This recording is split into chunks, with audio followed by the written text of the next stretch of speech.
জামাল ভুঁইয়া কাবরেরার মধ্যে মহা গ্যাঞ্জাম। এক জাতীয় দৈনিক জামাল ভুঁইয়ার কাছে জানতে চেয়েছিল, আপনাকে 1 মিনিটও খেলালো না কোচ, কি হয়েছে? জবাবে জামাল বললেন, কোচকে জিজ্ঞাসা করুন, তিনিই ভালো জানেন, আমাকে কেন প্রশ্ন করছেন? কোচ হাবিয়ার কাবরেরার ব্যাপারে জামালের অসন্তোষ পরিষ্কার বেরিয়ে এলো এই বাক্যেই। জামালের এখন প্রাইম টাইম নাই, তবে সব দিক দিয়ে জামালের পজিশনে এখন সামিদ কাজেমরা আছেন, যার কারণে অনেক কম্পিটিশন। আর বাংলাদেশের মিডফিল্ড এখন আগের তুলনায় অনেক শক্ত, অথচ জামালের অভিজ্ঞতা আছে। হৃদয় যাই খেলেছে, জামালকে ট্রাই করলে কি ভুল হতো? কোচ কাবরেরা 4-5 জন প্লেয়ারের পজিশন নিয়ে ছেলে খেলা করেছেন, উল্টাপাল্টা ডিসিশন নিয়েছেন। আলামিনকেও শুরু থেকে খেলাননি। স্ট্রাইকার লাগবে ফিরতি হংকং, ভারত, সিঙ্গাপুর ম্যাচের আগে। গুটি কয়েক বিদেশি স্ট্রাইকারদের সঙ্গে নাকি আলাপ আলোচনা হচ্ছে, হামজার বন্ধুর সঙ্গেও কথা হচ্ছে। সবার মধ্যে আলোচনায় রবিনহো রবসন।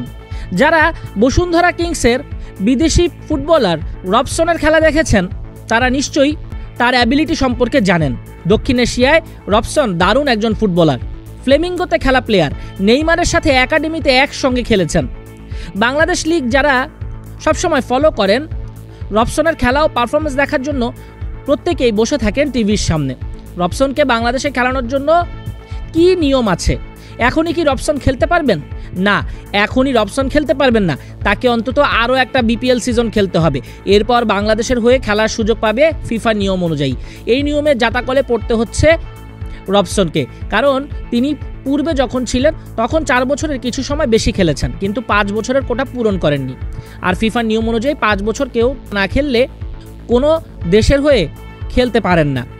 রবসন বর্তমানে ডি টায়ার লিগে খেলছেন ব্রাজিলে। তবে অনেকে স্মরণ করছেন এলিটা কিংসলেকে, কিন্তু কিংসলের তো বয়স হয়ে গেছে। মনে আছে কিংসলের কথা?